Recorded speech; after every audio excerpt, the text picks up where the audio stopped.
33 días hacia un glorioso amanecer. Un retiro personal para consagrarnos al Inmaculado Corazón de María. En este día invitamos a nuestras queridas Araceli Mondragón y Ángela Burgos, que nos conducirán esta formación de hoy, en este día que seguimos avanzando tan profundamente en este mar de conocimiento y sabiduría que nos presentan estos santos de esta hermosa consagración. Nos disponemos y recibimos a continuación a Araceli Mondragón, que nos presenta la oración al Espíritu Santo y la lectura de hoy.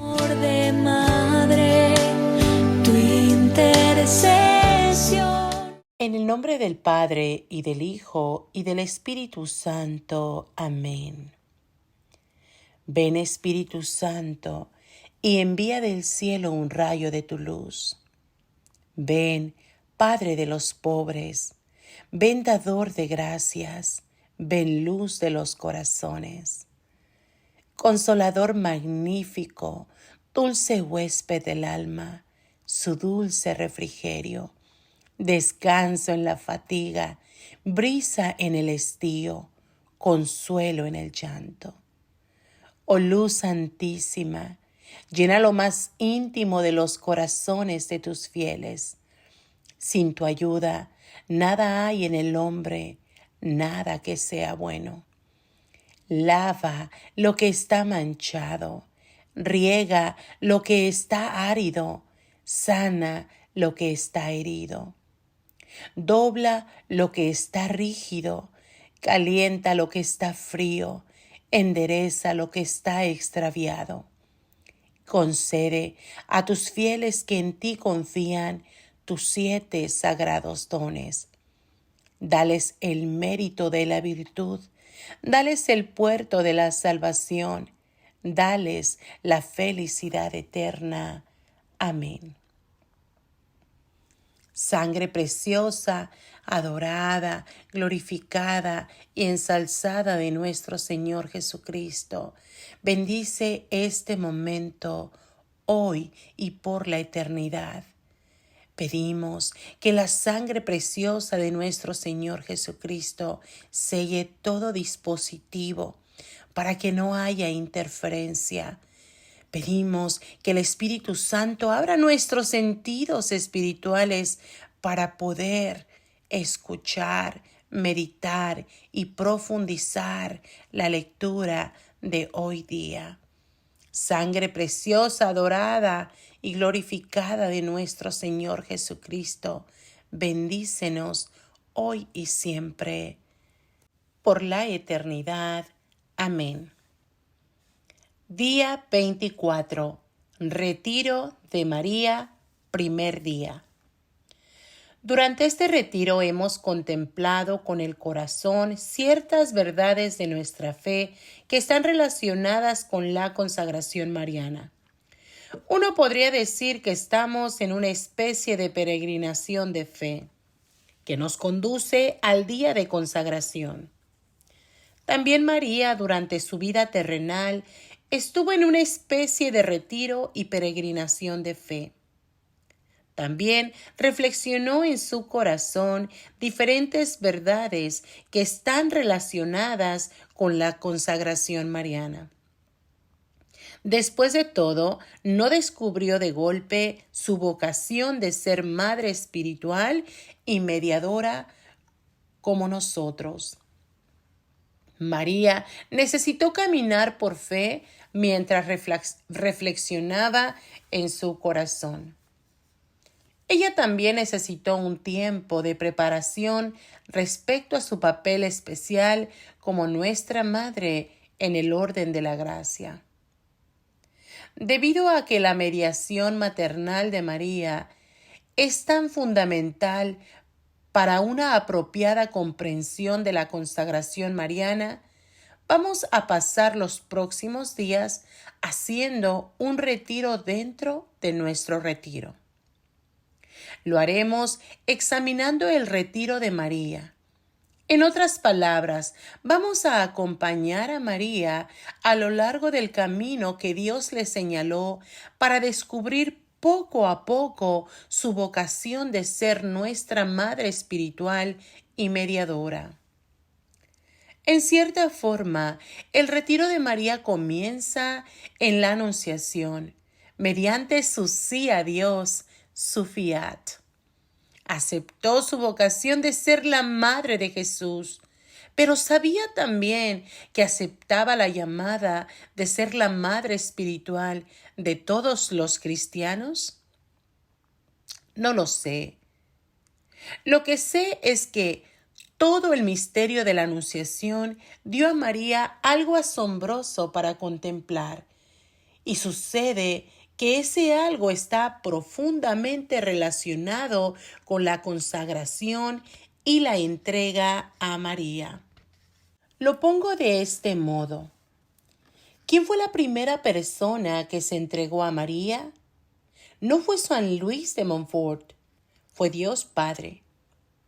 Juan Pablo explica: conviene reconocer que antes que nadie, Dios mismo, el Eterno Padre, se entregó a la Virgen de Nazaret, dándole su propio Hijo en el misterio de la Encarnación.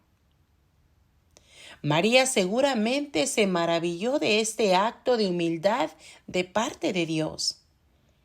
Al maravillarse de ello y contemplarlo, pudo haber empezado a tener una idea de que Dios desearía más tarde que las personas a quienes vino a redimir siguieran su ejemplo.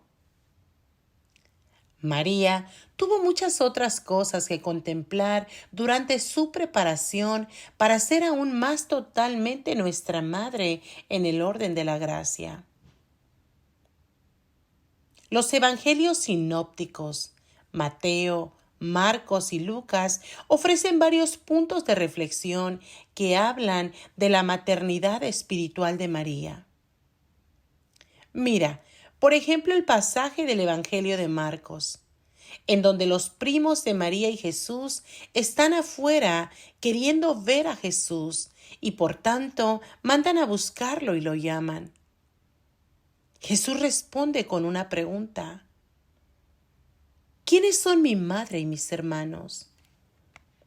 Luego, mirando lo que están sentados a su alrededor, dice: estos son mi madre y mis hermanos, porque todo el que hace la voluntad de Dios es hermano mío, hermana y madre. Al dar esta respuesta, ¿se mostró Jesús como un mal hijo? No. Fue exactamente la clase de hijo que su padre quería que fuera.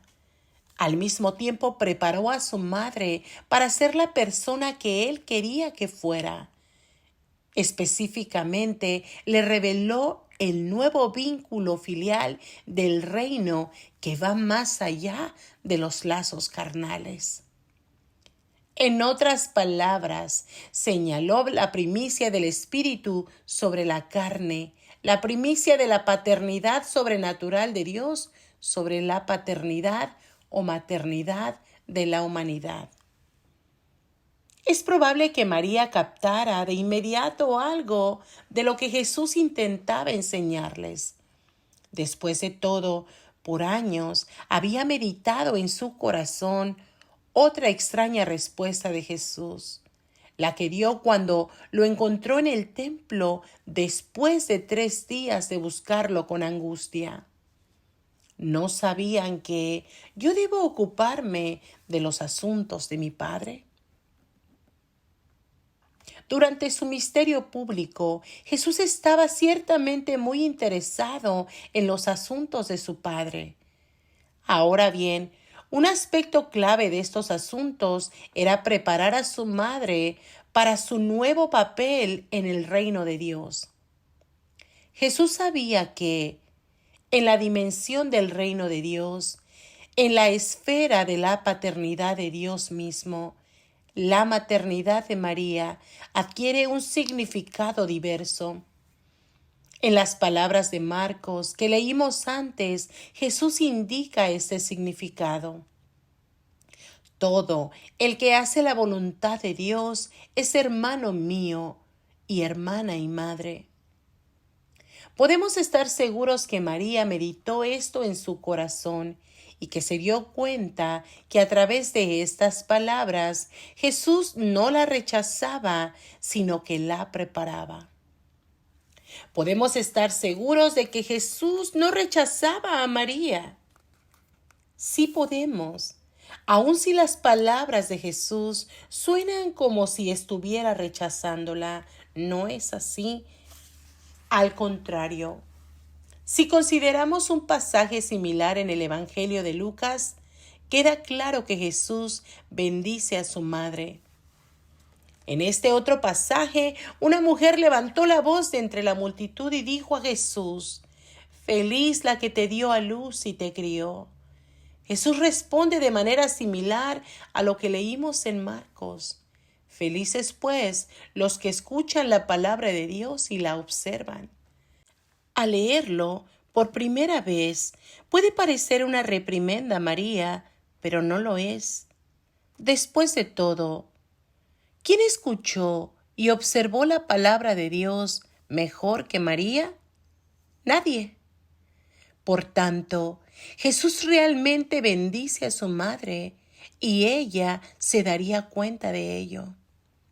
María es una mujer increíblemente perceptiva y prestaba especial atención a cada palabra y acción de Jesús. No se le escapaban las sutilezas de sus enseñanzas y progresivamente llegó a estar consciente del misterio en gestación de su propia maternidad excepcional.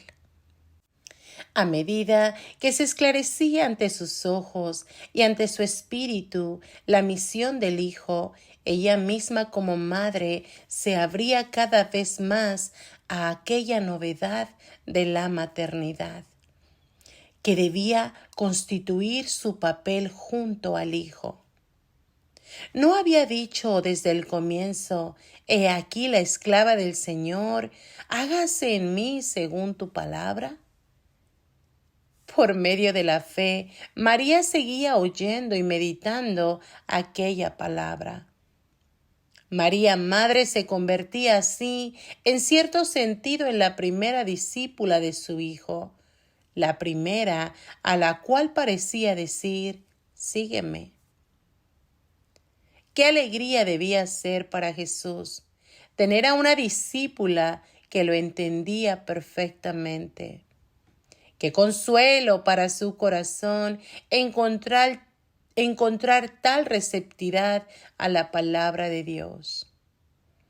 Mañana reflexionaremos más sobre la receptividad de María y cómo la llevó a descubrir otro aspecto de su papel, al lado de su Hijo, en su obra de salvación. Este papel ciertamente involucra, como Juan Pablo escribió, una novedad de la maternidad. Así, en Caná veremos que da a luz a la fe de los discípulos de Jesús, propiciando su primer milagro, que acontece gracias a su receptividad maternal de la necesidad humana. De madre, tu intercesión. Buenas tardes, Aracelis. Nuevamente aquí estamos. Gracias por la lectura del día. Y a ustedes, mis hermanos, ruego a Dios que sus corazones estén contentos, anhelando ese día de la consagración, donde muchos se consagrarán por primera vez y otros vamos a renovar.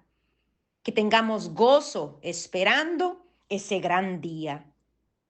Hoy vamos a profundizar un poco más el día 24 de nuestro camino a la consagración al Inmaculado Corazón de María. Como nos dice el texto, vamos en una peregrinación de fe. Somos peregrinos y sé que muchos de ustedes han ido en peregrinación a los diferentes santuarios, lugares santos, a conocer, a profundizar más, a palpar con sus ojos y a través de ver y escuchar lo que ha sucedido en esos lugares, también sus corazones como el mío se han llenado, se han rebosado, han sentido algo especial y diferente cada vez que hemos ido en peregrinación a un lugar santo. Pero sabemos que peregrinar es estar constantemente en movimiento. No es quedarnos en un solo lugar. Es mirar que cada día tenemos que seguir nuestro caminar. Porque la vida es una peregrinación. Es un viaje sagrado hacia un destino muy concreto, el cielo. Si como María hacemos la voluntad de Dios, así como María, mientras estuvo aquí en la tierra, su vida fue una peregrinación de fe. Y empezó el día de la Anunciación. Ella no sabía que sería madre espiritual y mediadora. Probablemente lo fue descubriendo día a día en su caminar haciendo la voluntad del Padre. María se fue dando cuenta en su caminar que al decir ese fiat, hágase en mí según tu palabra, era una preparación, o sea, daba inicio, aperturaba el plan de salvación y redención. Si meditamos ese misterio de la Anunciación, ella aceptó. ¿Ustedes creen o piensan que ella tenía idea de todo lo que venía para ella al decir que sí? Si comprendemos la mediación maternal de María, ya casi estamos listos para consagrarnos a ella. Porque por medio de la consagración recibimos, aceptamos ser peregrinos de fe con María y a través de ella. Al decir que sí y decirle, como dijo San Juan Pablo II, de todo corazón y con toda entrega, creyendo que ella siempre estaba ahí con él, todo tuyo, toda tuya. También le decimos que sí al Señor, que se haga en nosotros su voluntad. Y es por medio de la consagración que acompañamos a María haciendo como ella, recibir, meditar, contemplar los misterios de Dios, y así entramos a esa preparación junto con ella para lo que llegue a nuestras vidas. Ahí reconocemos que como ella le dijimos que sí al Señor con todo lo que nos traiga esa entrega de nuestra voluntad a través de María a la divina voluntad de Dios. Cuando decimos que sí, no hay vuelta hacia atrás. Sabemos y pensamos, y hagámonos esa pregunta. María dijo que sí por fe, por convicción, por elección del Señor. Había algo en su corazón de entrega.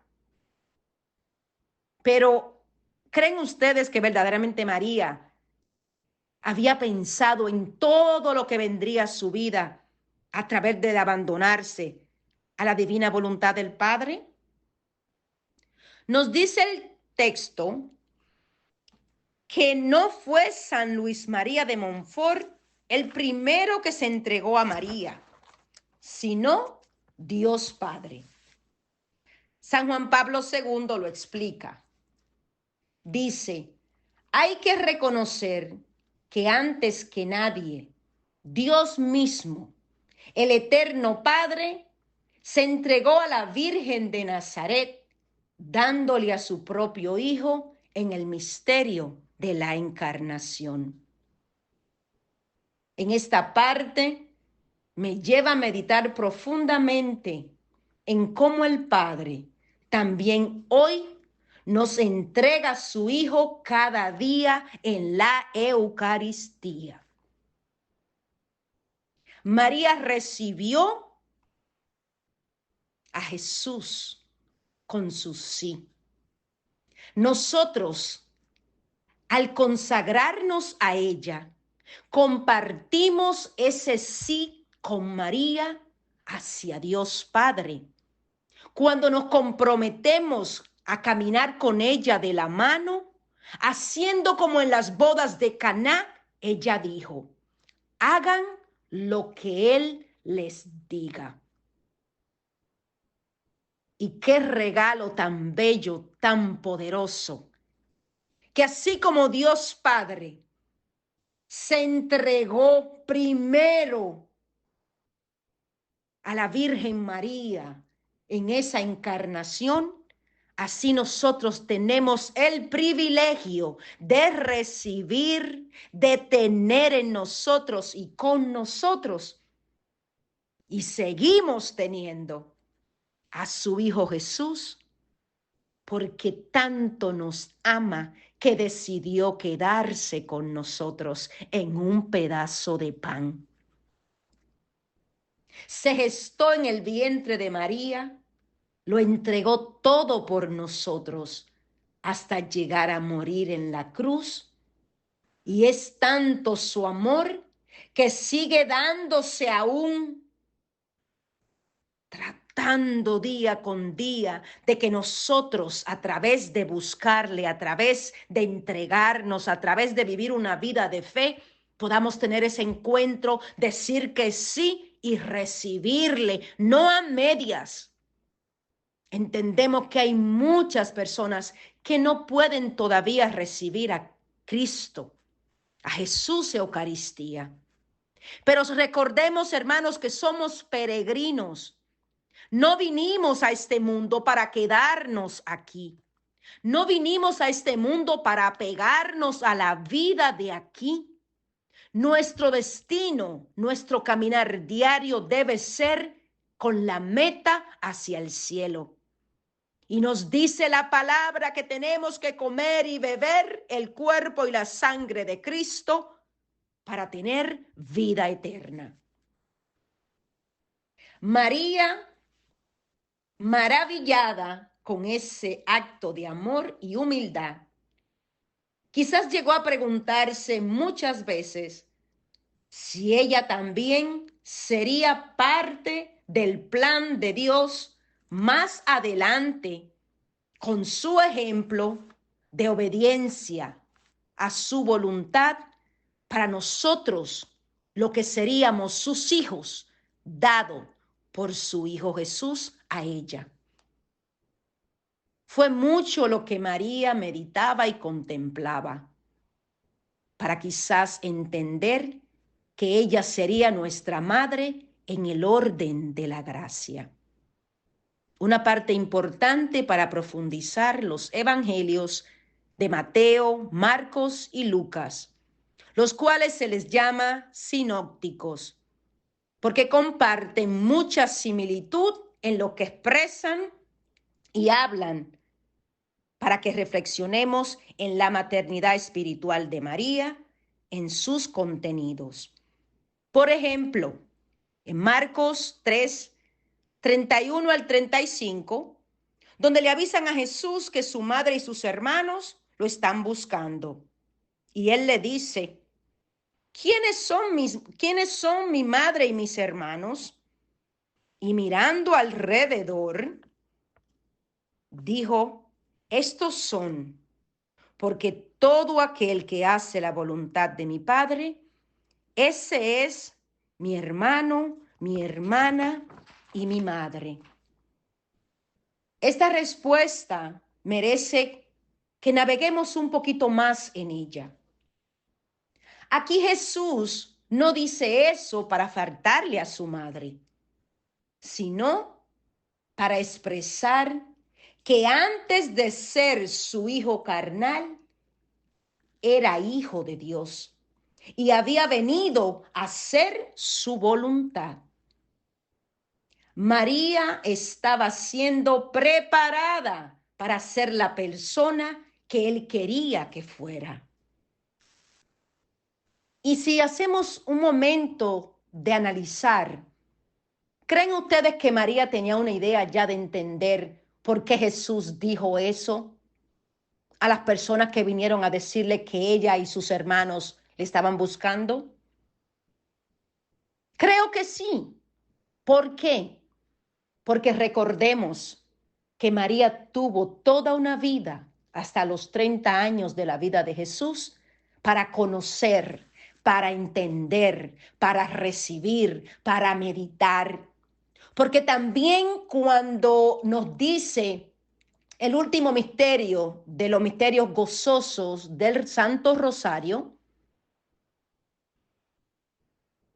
dice el niño perdido y hallado en el templo. Nos habla que Jesús tenía unos 11, 12 años probablemente. ¿Creían ustedes que verdaderamente Jesús estaba perdido? En Jesús había conciencia de dónde estaba y lo que debería de hacer.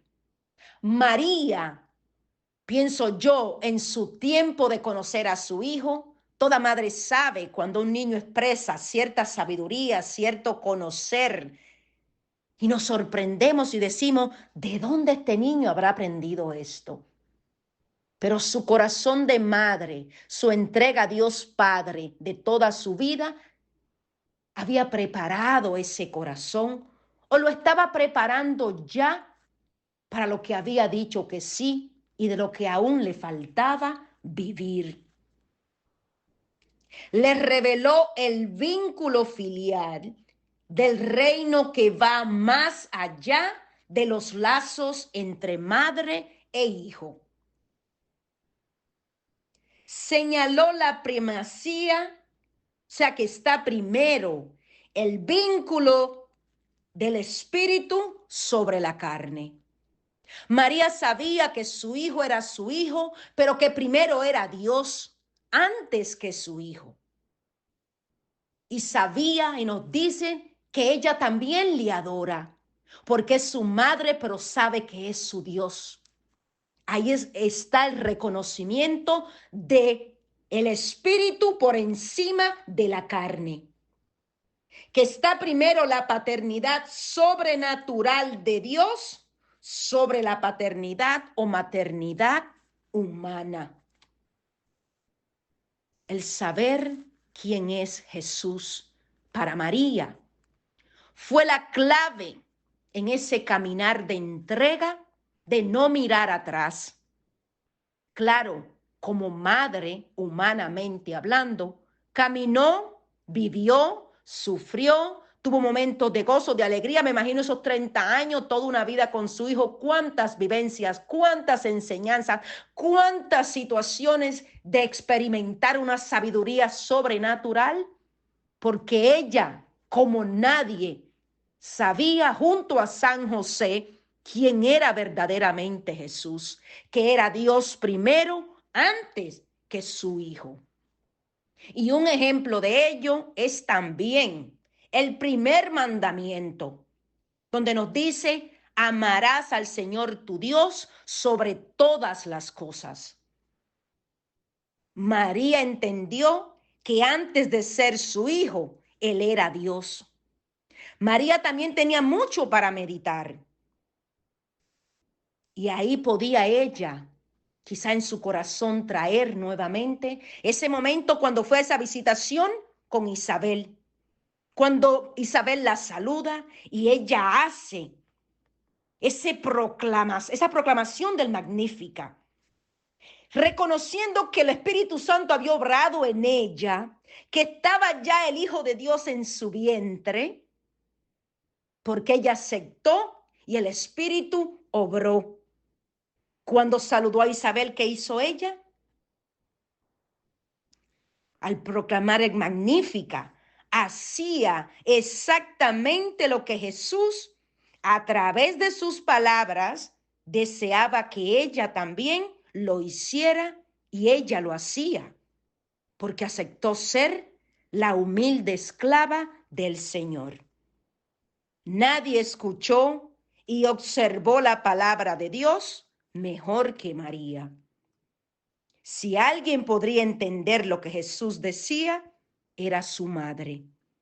Ella lo conocía, lo crió, lo protegió, y él sabía, siendo primero Dios y después hijo, quién es su madre, la elegida, sin mancha, sin pecado. Al ver y escuchar a Jesús haciendo la voluntad de su Padre, quizás ella misma, como madre, se abría cada vez más aquella novedad de la maternidad, pero no cualquier maternidad, sino la del Mesías, el Hijo de Dios. Ella había dicho desde el comienzo: he aquí la esclava del Señor, hágase en mí según tu palabra. Ella sabía que era madre, pero también la primera discípula, y a través de las vivencias con su hijo, sabía que también le invitaba a seguirlo. En su silencio, María obedeció al Padre al momento de que Jesús empezaba su obra de redención de la humanidad. Qué alegría debía ser para Jesús tener una discípula que lo entendía perfectamente, su madre y humilde esclava, porque el corazón de María era receptible a la palabra de Dios. Lectura del día. Ven, Espíritu Santo, que habitas en María. Ayúdame a ser fiel a la oración contemplativa de corazón, así como María. Pues tú eres mi madre, eres mi guía. Y así terminamos este día hacia un glorioso amanecer, en este caminar en compañía de nuestra Madre, mientras aprendemos de ella y decidimos entregarle todo. Hasta mañana, si Dios quiere, donde bendiciones para todos, y sigan en sintonía de María Evangelizadora Radio, un pedacito de cielo en tu hogar. Tu intercesión